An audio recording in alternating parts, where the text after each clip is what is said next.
Well, welcome everyone, and thank you for joining us tonight. I'm Amy Waywell. I'm the Director of Membership here at the MFA, and it is my pleasure to welcome you to tonight's member lecture talk on the topic of ancient Maya music. As always, we appreciate your members' support and your participation in our lecture series. As a reminder, this program is coming to you virtually from the Museum of Fine Arts in Boston. Founded in 1870, the MFA stands on a site that has long served as a place of meeting and exchange among different Algonquin nations, including the Massachusetts. As a museum, we acknowledge the long histories of the land we occupy today and seek ways to make Indigenous narratives more prominent in our galleries and programming. And before I turn things over to tonight's speaker, I would like to point out some functionality that might help you enjoy tonight's lecture a little easier. First, a transcript and closed captioning is available during tonight's talk. To engage that functionality, you just hit the button on the bottom of the screen that says Show Captions.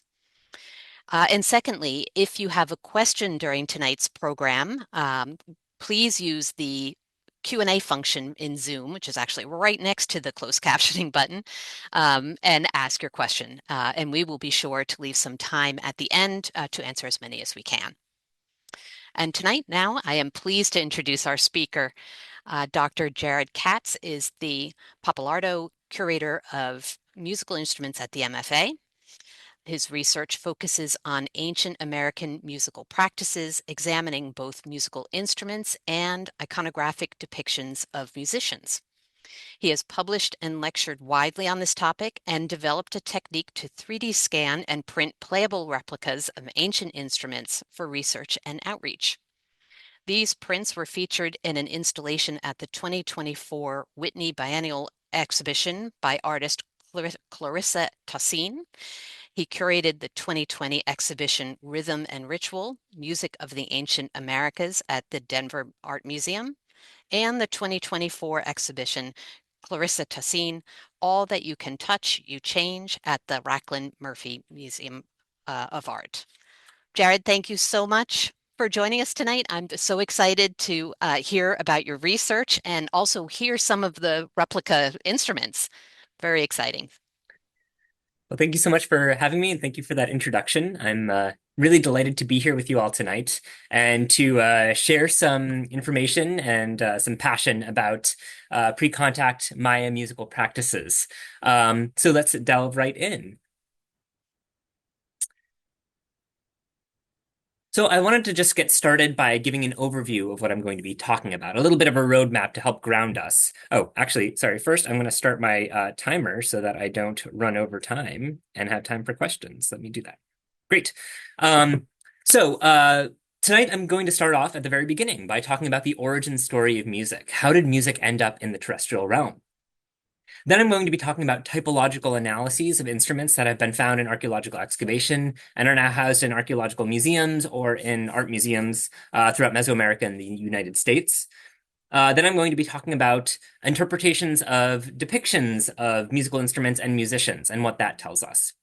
I'm briefly going to touch on what all of this evidence I've been building tells us about music in ancient Maya society, and then I'm going to touch on resonances today, pun intended. So let's begin at the beginning. Um, how do we study ancient Maya music? How do we, what evidence is available? This is the question I get most often when I'm talking about my research. And there's two significant forms of evidence. The first is that there are thousands examples of musical instruments in existence from archaeological contexts. And the second is artistic depictions of musicians. So those are the two forms of evidence that I will be discussing. Um, there hadn't been a lot published when I started this research, and I think one of the hardest things was that these instruments are spread over vast areas, right? There's only a couple instruments at a particular archaeological site or at a museum. And so part of what I was doing with my research was traveling from site to site, museum to museum, to start documenting and building a database of these instruments to help gather enough evidence to be able to make some arguments. So that's the research that I will be presenting on tonight. I wanted to quickly provide a brief grounding. both temporally and geographically. When I'm talking about the Maya area, where and when is that? So geographically speaking, the Maya area spans from southern Mexico out into the Yucatan Peninsula through Guatemala, Belize, and the northern parts of Honduras and El Salvador. So geographically, this is where we're situated. Temporally, when Mayanists are talking about the Maya area, we typically use three large time periods. The pre-classic period, which is from around 1200 BCE to 250 CE, the classic period, which is around 250 to 900, and then the post-classic, which is around 900 until contact. We used to think these categories meant a lot, and the more we learn about these different time periods, we learn they don't actually tell us as much as we thought, but we still use them to kind of place ourselves roughly in broad spans of time. So let's jump into the mythic origin story of music into the terrestrial realm. And we're first turning not to a Maya source, but actually to a Mixtec source from the Mixteca Puebla peoples, from the Mixtec peoples in Mixteca Puebla region of Mexico. This is the Codex Borgia, and in 4 pages of the Codex Borgia, there's a story that tells us about the arrival of music into the terrestrial realm for the first time, as published by Karl Taube. Our story begins here at the beginning of this page, where our two heroes, Tezcatlipoca and Eecatl two deities, travel to the night sun, the house of the night sun that you see here on this side. They take a burning bundle and they carry the burning bundle on their back through this epic journey. And that journey is highlighted in the Borgia through this blue path.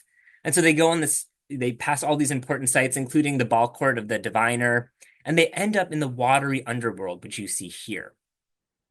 In the watery underworld, they deposit the burning bundle, which is prominently seen in the center of the page. And once there, that burning bundle is animated, and it expels this huge stream of breath, which you see wrapping around the entire page and down the border on this side. And in that breath, there are butterflies and there are musical instruments. The breath continues along the following page, which you see here, and it passes this flower house here with Xochipilli, the god of music, playing his flute and beating a drum. The breath continues down the entire border of this page, and it ends with the mouth of a serpent, and out of it emerges Eecatl. And so this is showing Eecatl delivering music into the terrestrial realm for the first time. I was looking at a long time ago at this vessel, which is housed, it's a classic Maya vessel, housed at the Miho Museum in Japan. So this vessel is hundreds of years earlier than the Codex Borgia that we were just looking at, so much earlier. And I saw some similarities between the two. In this vessel, on the far left-hand side, we see the Maya wind god. Well, first of all, this is a cylindrical vessel, so it's a circular vessel, and what you're seeing is basically the iconography rolled flat, so we can see it in a single image. On the left-hand side is the Maya wind god, who's also the god of music, and he's seated and playing rattles. He's seated on this serpent, which we can see identified here as Wak Ik Chan Chen, or the celestial spring of the six winds. And what it's showing is the Maya wind god in Flower World. And Flower World is the Maya's paradisical realm of ancestors. It's an abode of sun and beauty and flowers and music. So you can see throughout this page, there are birds, there are flowers. But let's go across. So we see Waki Chan Chen, the celestial spring of the six winds, the serpent, and his body actually makes up the ground, the framework of this flower world. So his body stretches through the entire frame. And on the other end of the scene, we have this large maw of a serpent, and out of it emerges the tonsured maize god. And in this scene, the maize god is in his acrobatic pose. So he's doing this handstand, which is argued to typically show mature maize that's ready to harvest. And in it, he's playing rattles here, and he's playing a drum down here.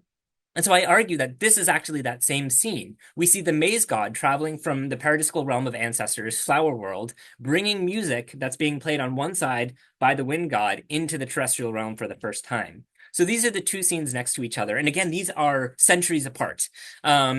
And there's another myth, an Aztec myth about the origin story of music that's also strikingly similar. And in this myth, Tezcatlipoca, the deity, travels to the sun god's abode, and there he kidnaps one of the sun god's musicians and brings that musician down to earth. And upon arrival, the musician transforms into a drum. So in all of these narratives, we have this overarching similarity where music is born in the terrestrial realm by being taken from a solar abode and transported to earth by the gods. So music is quite literally a gift from the gods. So understanding these mythologies and these commonalities help us to understand that music is extremely important to various Mesoamerican cultures over centuries. So now that music is here, now that it's in the terrestrial realm, what does it actually look like? So next I want to turn to typological analyses looking at actual instruments that have been left behind. So over my research, I have documented over 400 ancient Mayan musical instruments. I got to 3D scan about 170 of those instruments. I have made audio recordings of 116, and I've generated spectrograms, which are visual representations of tones of sound of 102 of those instruments. So here, for example, is a vessel flute that I 3D scanned from the Belize Valley Archaeological Reconnaissance Project, and this is what that flute sounds like.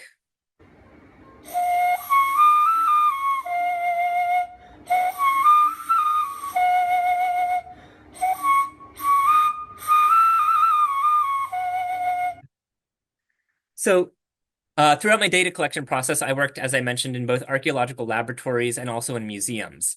So, for example, I worked in the Belize Valley Archaeological Reconnaissance Project, the Cebal Project, the Homol and Aguateca Project, and museums including the Museo Vical, Museo Casa Santo Domingo, Casa Cajon, the Peabody Museum of Archaeology and Ethnology, the MFA Boston, and the Denver Art Museum. So this is the some of the data I'm going to be presenting tonight comes from these various institutions. So when I'm talking about typological analyses, what do I mean? So I was looking at two primary forms of attributes, right? Typologies are basically a way of grouping objects to look at their similarities or their dissimilarities to help us better understand these groups. So I was looking at technological attributes. For example, the type and location of the mouthpiece or embouchure hole. I'm looking at the number and location of the tone holes or the finger holes, the location of the windway, the sounding edge, all these things that actually allow instruments to be heard, to be played. The internal construction of resonance chambers, whether or not the instrument is stopped. In terms of stylistic attributes, I was looking at what the instrument depicts. Does it show a human, an animal, something else, an abstract shape? If the figure is human, is it male, female, other? Are they old? Are they young? Are there any identifying garb that allow us to talk about, who this person might have been? Does the tone of the instrument then reflect the shape of the instrument? So these were all questions and elements I was looking at while I was building these groups together. So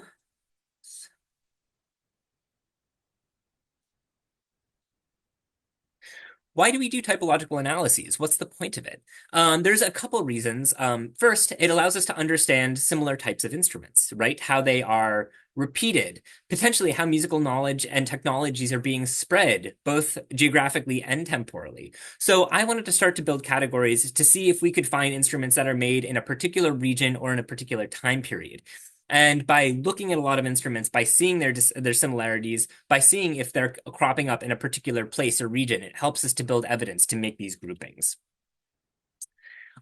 So as I mentioned, one of the most common questions I get is what types of instruments did Maya people play? So there's three primary classifications of instruments based on the Horns-Bostel and Sachs classification system.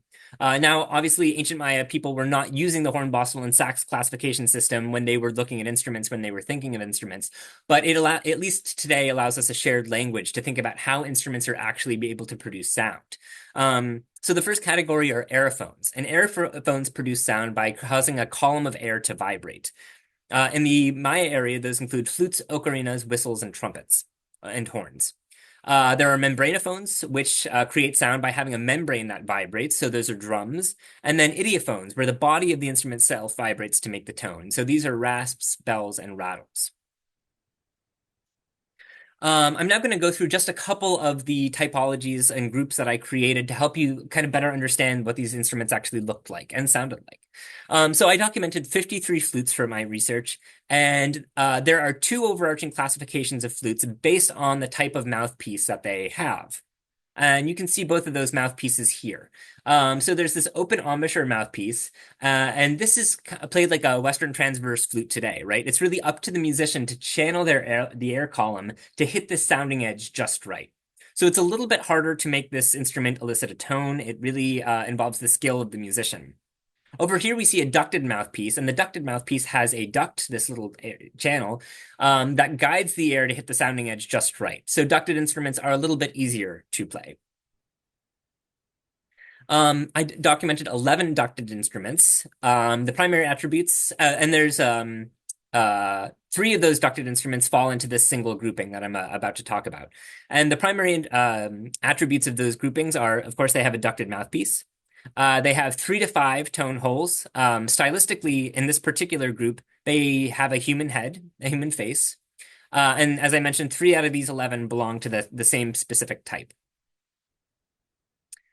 Here's just a little bit of a 3D scan to let you see more of that instrument. But here are the 3 of that type together, and you can really see the visual similarities. They're wearing these oval pectorals. They all have these circular ear spools. They're wearing these peaked hoods. What's fascinating is this instrument on the left here is from the Museo Nacional in Guatemala City. The instrument you see down here is from the Museo Casa Santo Domingo in Antigua, Guatemala. And the instrument you see here was excavated by the Belize Valley Archaeological Reconnaissance Project at the site of Cajal Pech. And so these 3 instruments are from pretty diverse geographic areas, or that's where they currently are. We don't know where all of them were excavated, but you can just see that all 3 of them are so strikingly visually similar. Although this one has 5 tone holes and this one only has 3, so there's some differences in the technology of the instruments themselves. But this is clearly a type of instrument that's being recreated throughout the Maya area, which is pretty fascinating. Or if it's being made at a single place in the Maya area, it's then being disseminated. I was only able to play one of these instruments, but I wanted to show you or let you hear what they sound like. So this is a recording of the instrument with 3 tone holes from the Museo Casa Santo Domingo.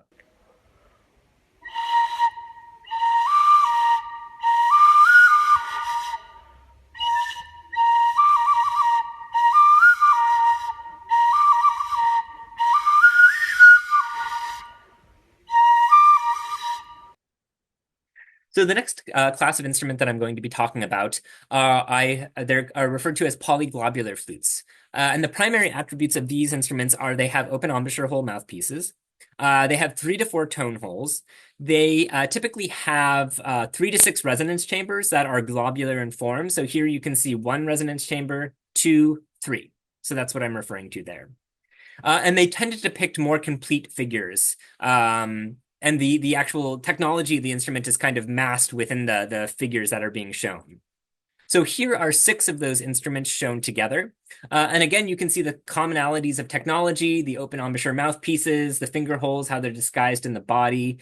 But this is clearly a particular type of instrument that's more based on the actual technology rather than the depictions that are being shown.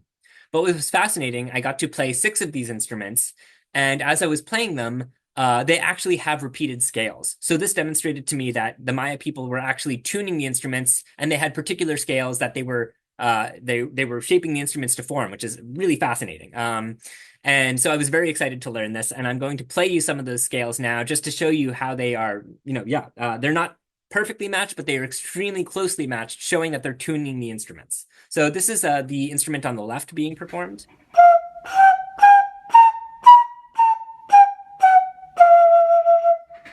Leaving the bottom finger hole covered produces a major scale.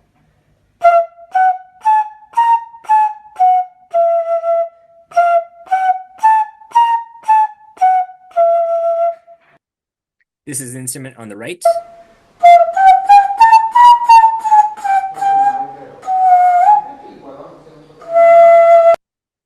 Some of the instruments are harder to play than others. These are the next 2 that have the same, again, repeat the same scale. But what's fascinating about these 2 is that they're an octave apart, which was very interesting to me, that they're producing the same scale just at a different octave. So this is the instrument on the left.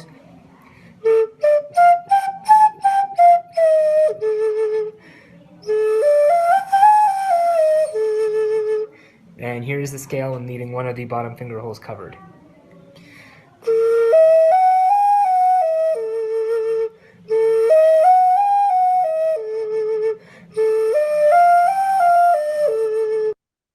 And this is the instrument on the right.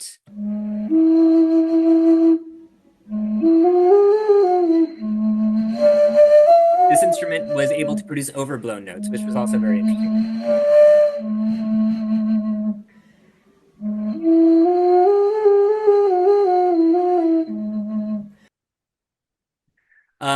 The most common type of instrument that I documented throughout my research are whistles. There's not a great distinction between whistles or vessel flutes or ocarinas in the hornbossel and sax system. So for the purpose of my research, I made that distinguishing difference that whistles did not have tone holes. So they have no finger holes. I documented 107 whistles, 44 show human figures, 57 show animals, and 6 were abstract shapes. The most common type of whistle that I came across, I titled the seated woman style, very originally titled because it depicts a seated woman. This is one of the instruments in that group. There were 14 whistles of this type. They depict a seated woman. The bottom of the whistle is hollow, and the mouthpiece is very interesting. It's in the shoulder, which is not very common. So you can see the mouthpiece that I'm zooming in on right here. And again, that duct is built into the shoulder and guides the breath to the sounding edge. And again, there are no tone holes. So here are a number of the seated women style whistles shown together. And you can again see, while they're all distinct, they're made most likely by different artists. They have different hands, different skill levels. They all have some of these overarching similarities. So this is clearly a distinct type of instrument that's being made. And it's just fascinating to me that it's being recreated and is being spread. This type is being spread. And then I was very curious to know what these instruments might sound like when being played together. So I took some of the recordings and I overlaid them, and this is what they sound like when they're played on top of each other.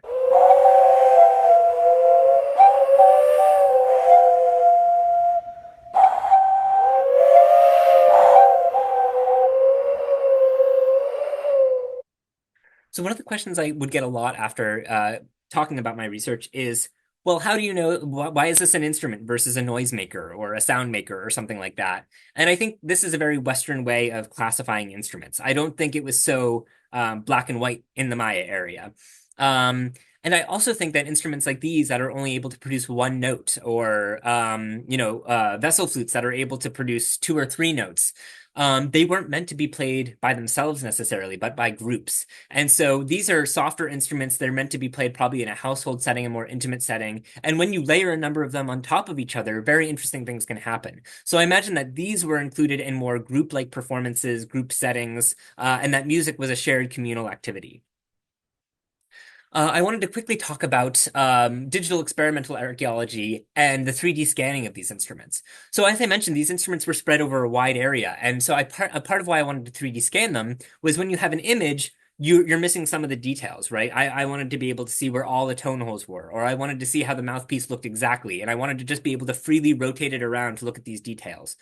So I decided I should build an archive of 3D scans.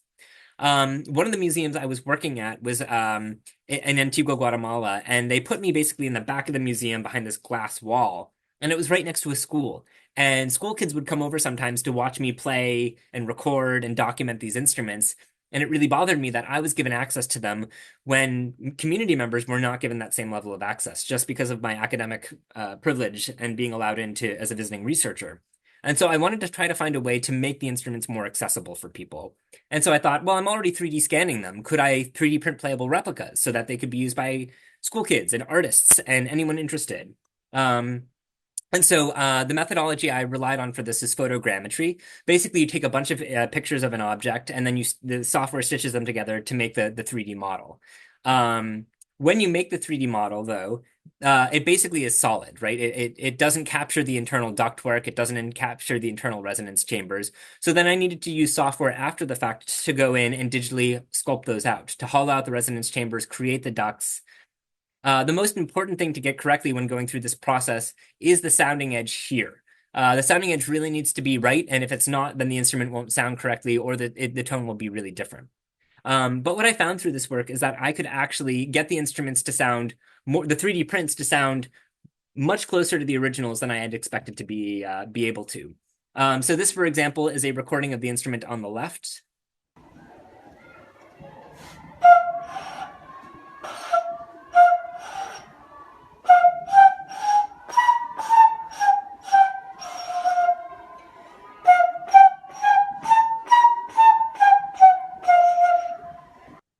And this is a recording of the 3D print on the right. So it's a little bit higher in pitch, but pretty close.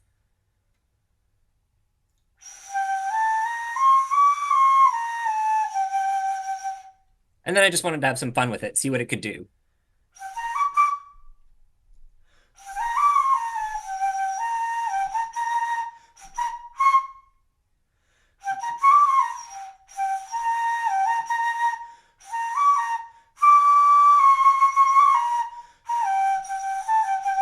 And I don't think the Maya predicted Herbie Man by any means, but I just thought it was really fun. I could play that piece on a 3D printed ancient Maya globular flute. So this research is still very active and ongoing, and I'm delighted to announce that we received, the MFA and MIT received a collaborative grant to install a CT scanner here at the MFA. And while I was doing this work, my dream was always to have access to a CT scanner, as I mentioned, because then you can really get extremely accurately the internal resonance chambers, the ducts. You can really see how the instruments were assembled, were created. And so my dream throughout all my research was at some point to have regular access to a CT scanner, and now we have one, which is extremely exciting. So the goal of this project is to CT scan over 100 instruments in the collection. Thus far, we've scanned around 30, so we're well on our way. And in addition to CT scanning the instruments, we're also undertaking vibrational analysis to understand how the instruments vibrate when they're being played. So we're doing this research for numerous reasons, but first, it allows us to better understand how the instruments were made and the different cultural techniques used and employed to make these instruments. It allows us to understand how they might have sounded, and then it allows us to make more accurate playable replicas to use for educational purposes and for artistic purposes. So I just wanted to quickly show some of our initial results. This is a Mesoamerican polyglobular flute from classic Veracruz, so not Maya context, but very similar to some of the instruments I've been showing you. And what's fascinating is in these CT scans, we can actually see how the instrument is being made, right? So here, for example, this resonance chamber is created by applying upward force. This one is being created by applying downward force. So most likely, these resonance chambers are being created first and then later assembled. Is my bet based on this evidence. The head is also hollow, but it does not connect to the body. So this is not a resonance chamber that connects to the rest of the instrument, which is really interesting and a really intentional decision there. Now I have a 3D print of this instrument here, and I'm going to play it for you just to give you a sense of what this sounds like.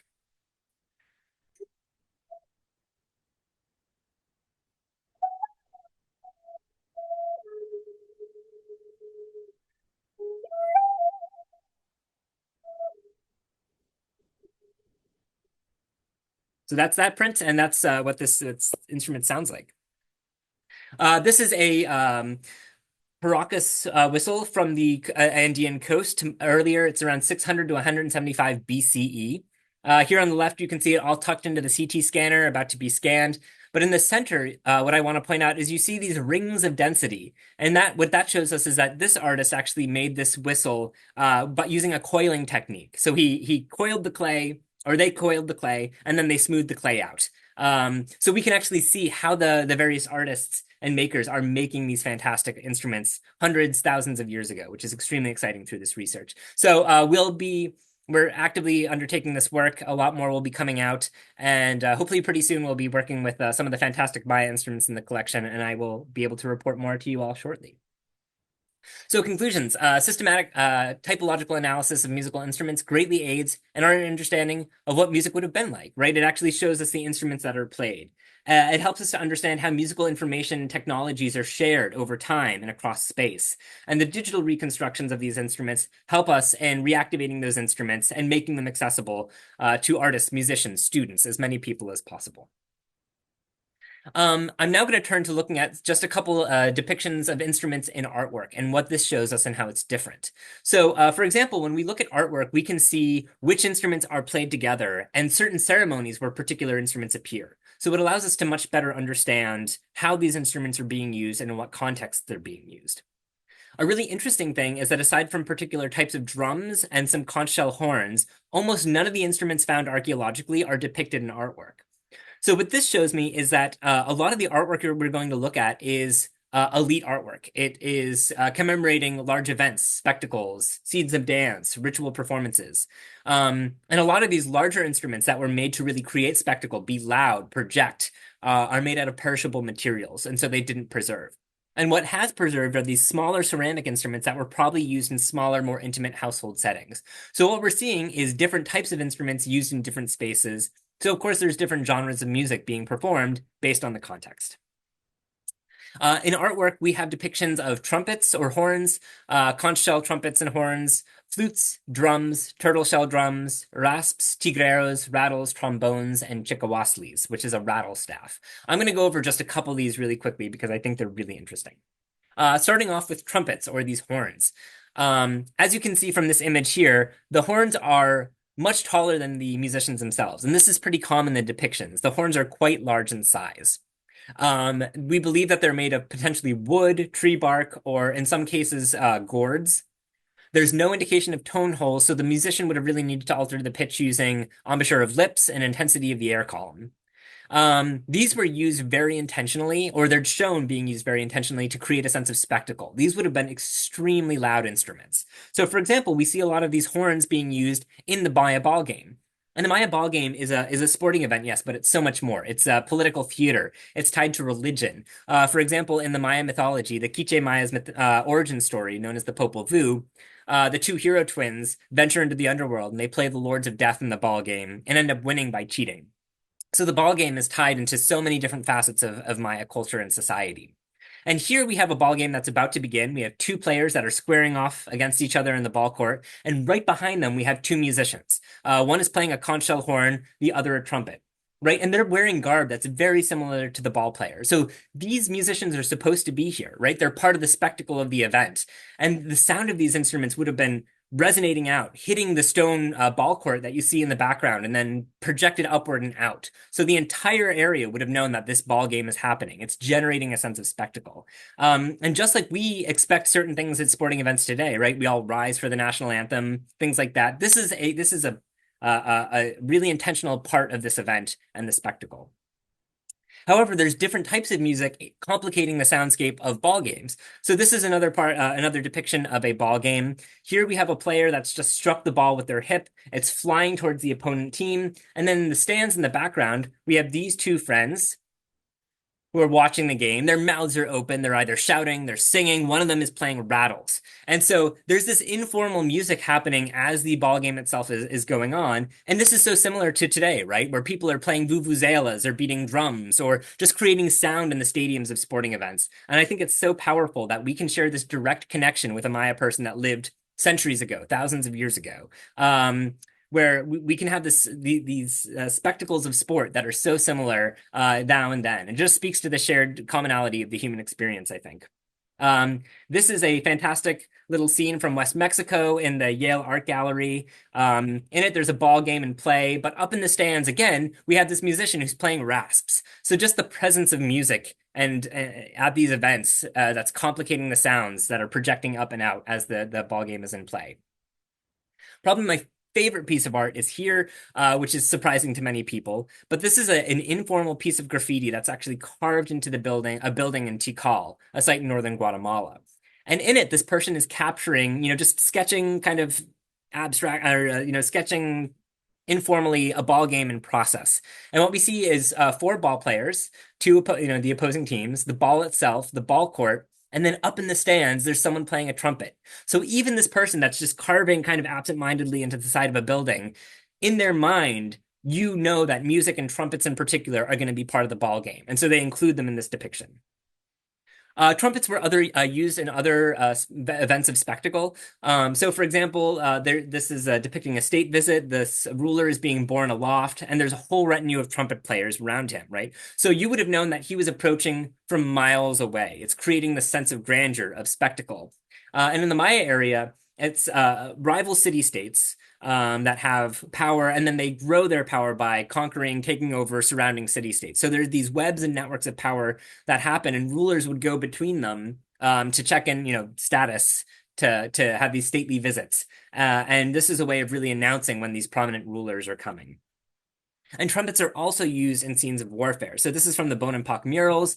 There's a battle raging on, and then up here in the corner, there are two trumpet players, probably using the trumpets to communicate over the din of battle. So communicating information. The most common and frequently depicted instrument in artwork, in Maya artwork, are drums.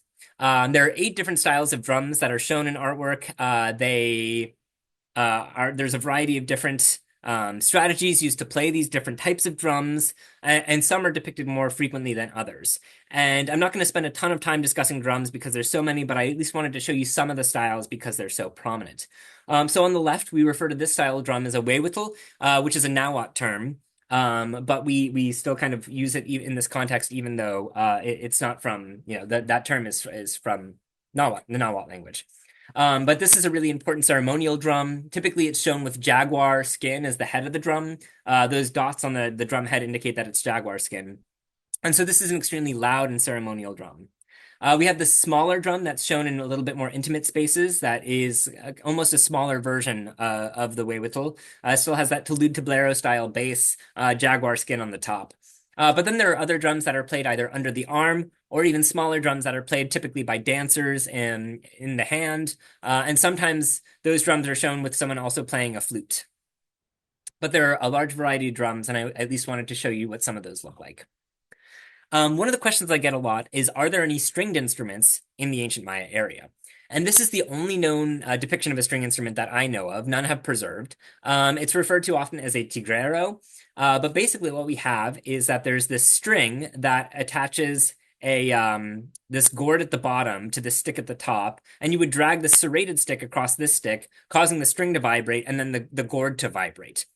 So while the string is essential to the functionality of this instrument, it's classified as an idiophone because the actual sound is produced by the gourd vibrating rather than the string vibrating. So this, when this instrument is played, it actually a recreation was made for an exhibition at Princeton, and it sounds like a jaguar growling. It's amazing to hear. Another fun oddity is it looks like that the ancient Maya had a version of a trombone. And this was first pointed out by Steve Houston. In this scene here, we have this trumpet that's emerging from out of scene, this horn. But there's this little stick that's attached to the bell, towards the bell here. And Houston argued that this possibly could have been used to change the length to alter the pitch of this instrument. Unfortunately, the rest of the instrument is cut off, so it was really hard to argue definitively. But when I was working at the Museo Vical in Guatemala, I found this figurine that shows exactly that. And this figurine is playing this horn, there's a stick, and then there's this little attachment here, which probably kept some air tightness while you could change the length. So I do think the Maya had a version of a trombone, which is very interesting. The last thing I wanted to talk about is the chicowatzli, which is the ceremonial rattle staff. And I wanted to talk about this because this instrument has a very particular connotation and interpretation. And so it's typically a long staff that ends in either a jagged point or a hand, like you see here. There are resonance chambers throughout with the strikers to make the rattles sound. It's often depicted throughout the Codex Borgia in Aztec sculpture. So here are two depictions from the Borgia of the Chicowatzli. So here Mictlantecutli, who is the god of death, is playing the Chicowatzli, and over here the god Xipe Totec is performing the Chicowatzli.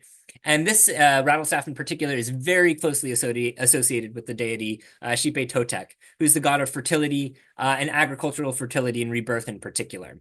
So this instrument is very closely tied with these connotations of agricultural fertility. It's largely thought to be, post-classic instrument, but there's this vessel, classic Maya vessel from centuries before that shows the Chicowatzli. And so it's clear this is a very long-spanning instrument that has much deeper history than we at first recognized. I don't know yet if it has the same exact connotations in the Maya area as it does the Mixtec and Aztec area, but this is a scene of sacrifice where the Chicowatzli is present, so it could potentially still be referring to agricultural fertility. So when we're looking at artwork, it allows us to really see, that musicians are very frequently depicted. But it allows us to see which particular instruments are used in different settings and different contexts based on the tones you want, based on the experience you want people to have. And that by analyzing different contexts and specific instruments, like with the Chicowatzli, we can start to see and understand what those concepts those instruments might have symbolized and been tied to. Now that we've looked at a bunch of examples, both of artwork and of physical instruments, I wanted to give just a couple notes of my thoughts on music in ancient Maya society. So first, I do argue that there are professional musical groups, and that there is a gendered aspect of music. However, music is also performed not solely by these professional groups, but also by a lot of people throughout Maya society. So there's a couple reasons that lend to the argument that there are professional musical groups that have been noted by many, not many scholars, not just myself. The first is the garb of the musician, which was first pointed out by Mary Miller. Um, and so the garbs of the musicians, for example, this is the white standard style, referred to the white standard style. So you can see these musicians over on the left-hand side, and they're all wearing very similar garb. They're wearing these white hats, they're wearing white loincloths. Here we have what's known as the Chama processional style, and you can see that the garb is very similar, although it's slightly different, right? They're not all identical. And I think of this a little bit like in middle school band, right? When I was told you got to wear a white top and black pants. But everyone got to express their individuality a little bit as long as there was this, kind of cohesion at the largest level. And so I think that's what's happening, right? It's showing cohesion of this group. And my guess is if you have time to get together and plan your outfits beforehand, you're probably rehearsing as well. So I think this is an indicator that there are these formal musical groups that are rehearsing, that are dressing to match, that are playing at these ceremonial events that are depicted within these vessels. Um, Also pointed out by Mary Miller, there's often a consistent arrangement of the musicians. They're shown standing in the same order. So these I want to point out are actually cylindrical vessels. We're seeing them rolled flat, but again, these are vessels that would have been used to consume cacao, to drink beverages out of. And so really, this vessel should have been split here.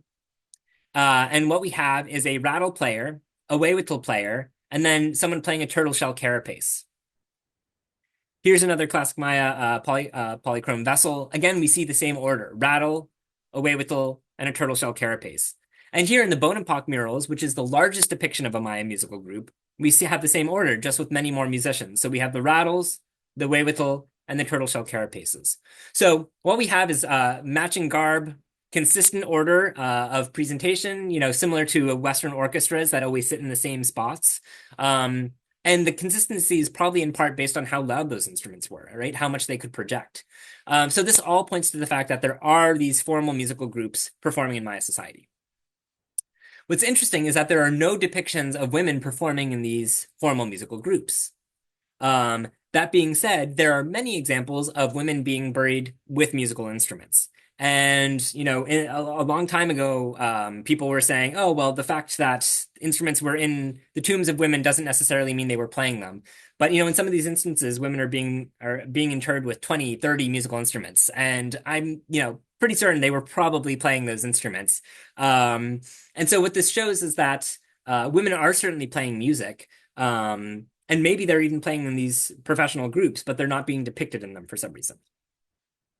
But music is also performed in many other contexts, not just these professional groups. As we talked about, we're finding so many instruments of smaller scale that aren't shown in artwork that were probably being played in a household setting. So, for example, we find instruments in the tombs of children. Children are probably playing music. Women are certainly playing music, and instruments have been found in households of various classes. So even in poorer households, we're finding musical instruments. So music is being performed throughout Maya society. And while there are these professional groups, it's also being played in so many other contexts rather than just these formal ceremonies. And so music was really important throughout Maya society. Yes, to sum up, professional musicians were performing these public ceremonies. They're depicted as male, but there's many other individuals who are playing music throughout the Maya area.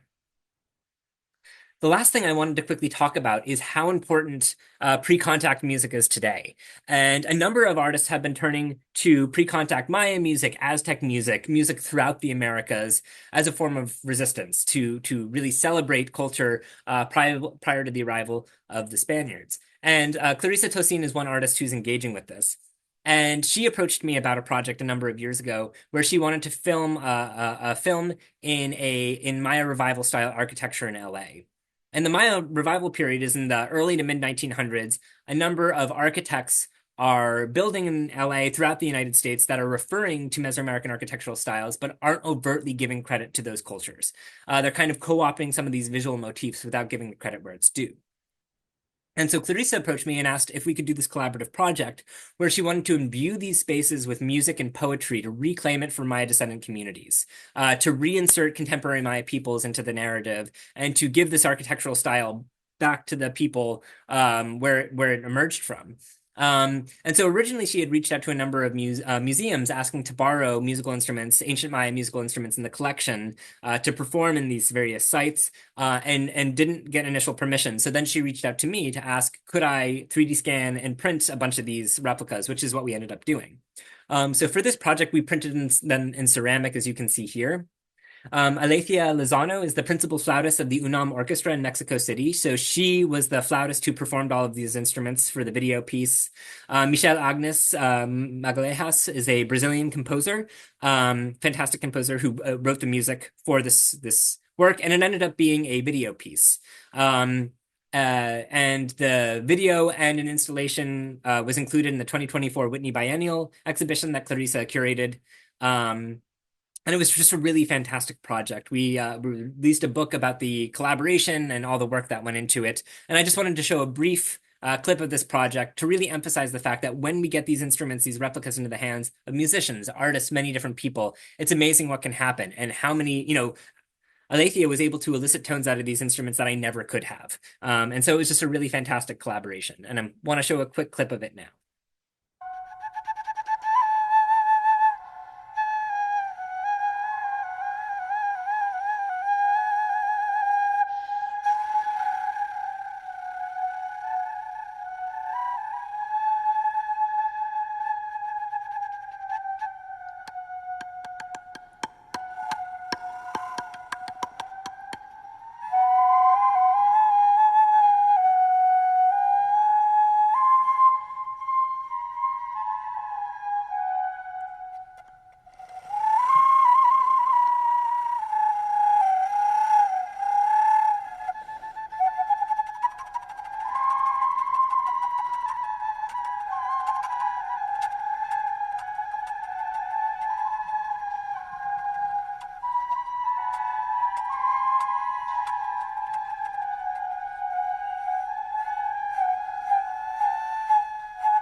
So I just wanted to give a huge thank you to Clarissa because she was such is an amazing artist, is extremely thoughtful in what she does. And this was just a really great project to get to collaborate on.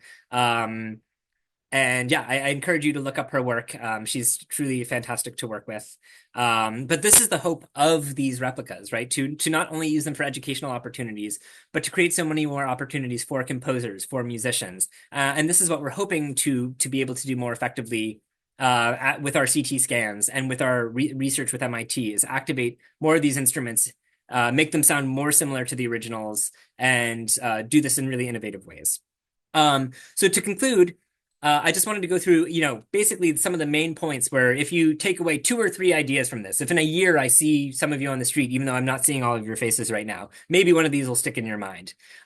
First, it's that the overarching similarity of these origin stories from the Maya, the Mixtec, and the Aztec, where music is really a gift from the gods given to humanity. So how important music is. And in the Maya area, certainly music is born from paradise, right? It's from this paradisical realm. I want to reiterate that there are specific instruments that are being recreated across the Maya area, and we're learning this through typological analyses. And there are particular scales, which is even more fascinating, that are being recreated. So people are sharing information and they're tuning instruments to recreate these scales. I want to reemphasize that using these 3D reproductions, we can create really powerful ways of outreach experiences of working with artists, musicians, and composers. That some of the smaller instruments I showed you are probably being performed in household setting, whereas a lot of the instruments we're seeing in our work are these larger instruments of perishable materials that didn't preserve or survive. How important artwork is in helping us to understand the context of musical performance, which instruments are being used, for what ceremony, potentially for what purpose, and then even potentially the meaning of those instruments if they have a symbolic meaning. And I want to emphasize that there was a class of professional musicians who performed ceremonial events, but people throughout Maya society are playing music, right? Music is very vibrant, very alive throughout many different facets of Maya culture. And finally, I want to emphasize the importance of communicating this information, making it accessible, making it interesting, which I hope this talk helped to do today. So I would like to thank you all for your attention, and I'm now happy to take any questions. Thank you so much, Jared. Yeah. That was fantastic. One thing I will ask is, We could hear all of the audio in your presentation excellently, but the Uh, live playing was a little difficult ah, to hear. Do you mind doing it one more time with sure. the 3D printed instrument? Absolutely. Yeah. Let's Not that we hopefully. couldn't hear it, but we couldn't hear it quite as well. So I want to give you another chance to wow us. Great. Sounds good. Thank you. So this is the polyglobular flute classic Veracruz that I showed earlier.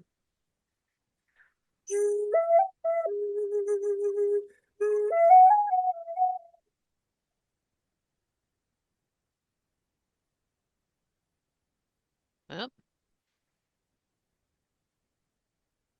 that went we could hear better in the Great. beginning. Yeah, it's Excellent. I'm glad. a little hard to pick up live, but I wanted to give everybody a chance to hear it again. But that was fascinating. Thank you so much. Of course. We do have some questions to ask you. The Sure. first is, what sparked your interest in this particular subject, this ancient Maya music, and got you started on your research and your scholarship?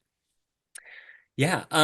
So I'm a musician. I grew up actually right here in Boston and played in the NEC Youth Preparatory Orchestra and accepted that I was not going to be a professional violinist pretty early on. And realized that I wanted to have music as something that I always loved, but that I wasn't my primary career. So I wanted to have a music adjacent career. And then I fell in undergrad, really became interested in archaeology and I worked at an archaeological site in the Maya area in northern Guatemala and just really became fascinated with the Maya area in particular. And then I was trying to choose a topic to write for my honors thesis in undergrad. And my advisor at Lafayette College, Ingrid Furness, is a specialist in ancient Chinese music. And I didn't realize that you could specialize in ancient musical practices. And I was like, oh, well, I'd love to study this for the Maya area, but I don't think there's enough evidence. And then I started to look, and actually, there's as I showed you, a lot of evidence. And so I became really Yeah. interested and stuck with that for my PhD, and now my research continues with our ongoing grant work. And the 3D printing, which makes it so accessible, which is Mhm. just fantastic. Well, we have some more questions, which I'm Great. taking live here as we go through. Um, there's some question about whether or not it's you can discern if these instruments were made by the same people. Are there any marks or anything that would indicate that somebody as a profession Mhm. perhaps made instruments that you can identify are from the same maker or perhaps the same region? Yeah, that's a great question. And that's something I very much want to do. The more information we gather, the more instruments we look at, and the larger our database gets, the more hopeful that we can start to pinpoint something like this. Yeah, And one of the instruments I worked with, there was actually a preserved thumbprint in the clay. And my hope had always been maybe we'll find another thumbprint and we can run analyses of these thumbprints against each other and find out is it the same person or is it a different person? And right. I have never found another thumbprint, unfortunately. But Oh, there my rather than pinpointing it to a specific individual, my hope is that by building these typologies, we can start to understand maybe particular regions where certain types of instruments are manufactured. And we can see, is there a locus where, that more of this is happening than other places and then it's being disseminated? Or are there ceramicists from all over the Maya area that are also making these beautiful vessels, the ceramics of those mm. vessels that are also making the instruments? Is there a discrete class of maker that's making exclusively instruments? These are all really excellent questions that I'm hoping with more information we can start to answer at least some of them. There's more scholarship to be done, right? And Exactly. that's it. Yes. Yeah, Yeah. yeah. Which is exciting. Yes. Okay, we have another question that has come in. Yeah. Um, everybody really enjoyed the talk. I will share Oh, that as great. well. Excellent. But aside from the artistic intervention that you shared towards the end of the presentation, do you know of Mhm. other contemporary uses of the traditional style instruments? And is there a tradition that continues in contemporary Mesoamerica or Central America? Excellent question. Yeah. So, what's fascinating is, during the conquest period when Spanish invade the Americas, they find that music is so important to the indigenous communities that they targeted it as a form of conversion. And so there was really concerted effort to eradicate traditional understandings of music. But today there are a number of groups. For example, Grupo A is a group of three brothers in Guatemala that are recreating ancient Maya instruments. They're playing them, they're experimenting with them in fun ways. Mhm. Danza Azteca is a large movement throughout the U.S. Where dancers dress up in Aztec garb, they play instruments. Um, there is in northern Guatemala, and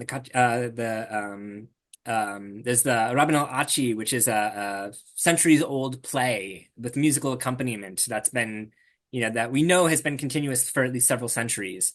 And so there are some examples of this continuity, but there's also a lot of movement today, like Clarissa, of people who are turning to pre-contact instruments, who really want to reinvigorate them, experiment with them, breathe life back into them quite literally. Um, Mm.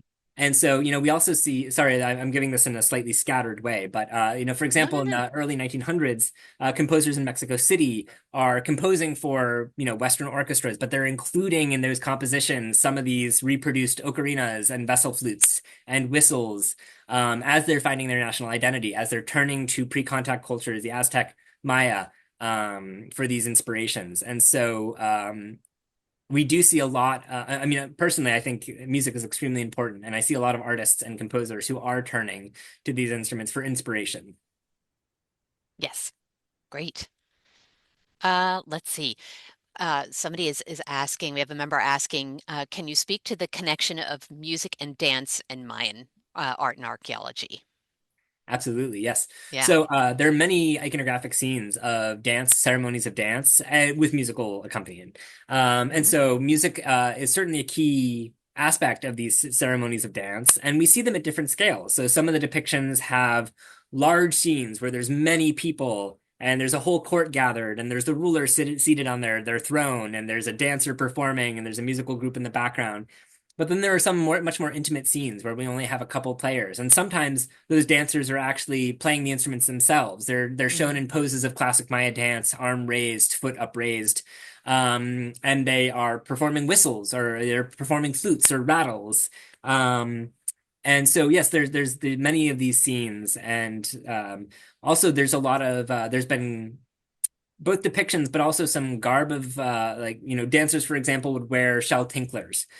So we see this in iconography, and then some of the tinklers have preserved. And these are basically sonorous objects that you would wear on your body that when you're moving, when you're performing, they also make sound. Hmm. So there's many connections between music and dance, absolutely. That's interesting. I'm curious, you mentioned how it was not uncommon to find burial sites with tons of instruments included Yeah. as part of those burials.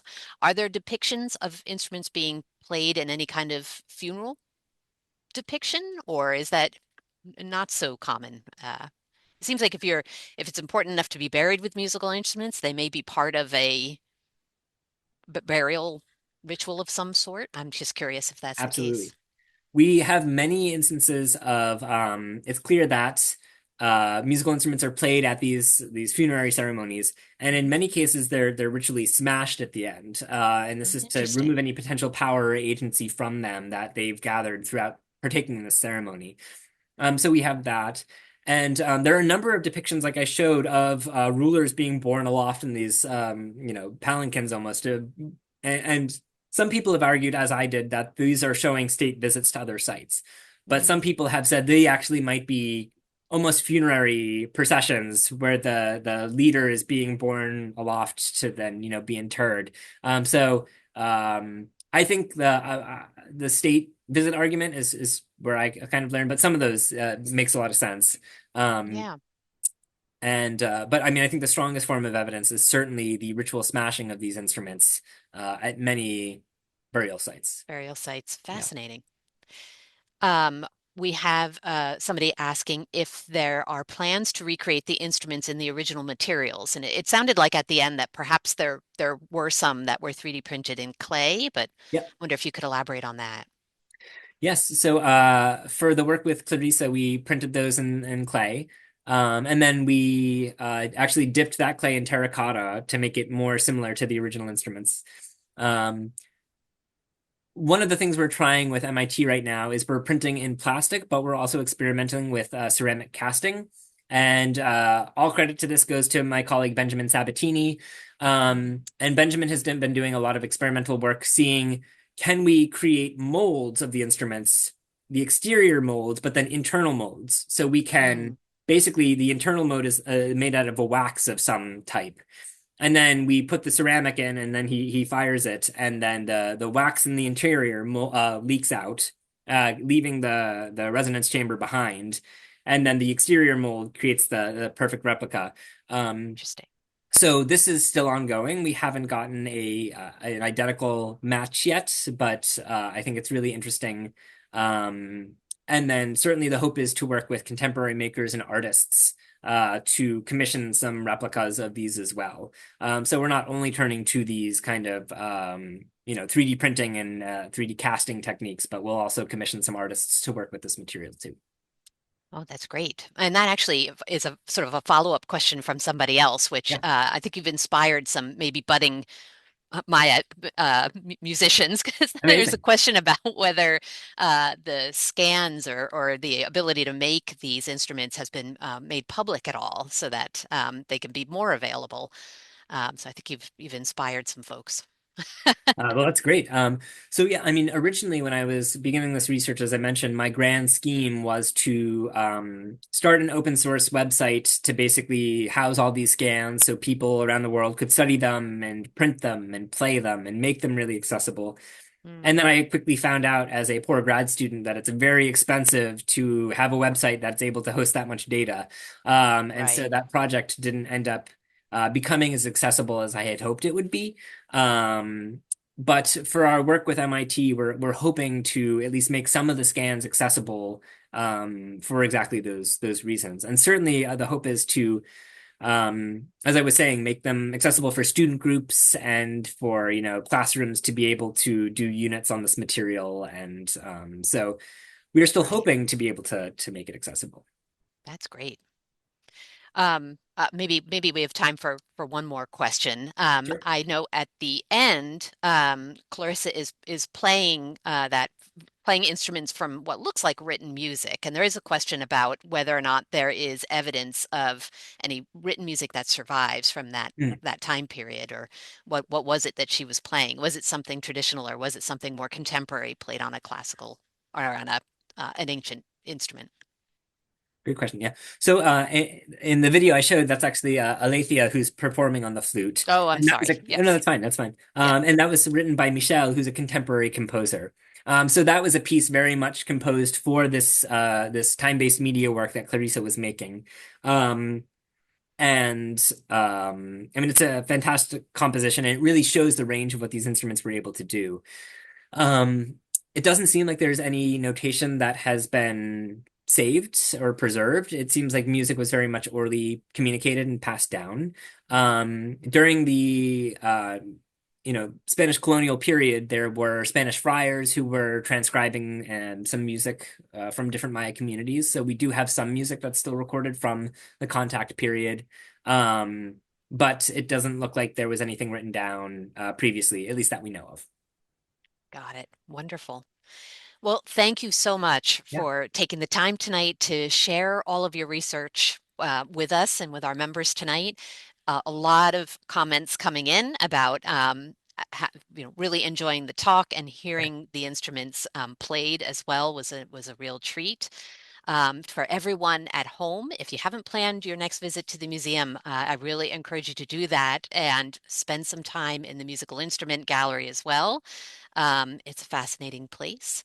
And Jared, I thank you so much again for your time tonight. And I wish Thanks. you and everyone a fabulous night.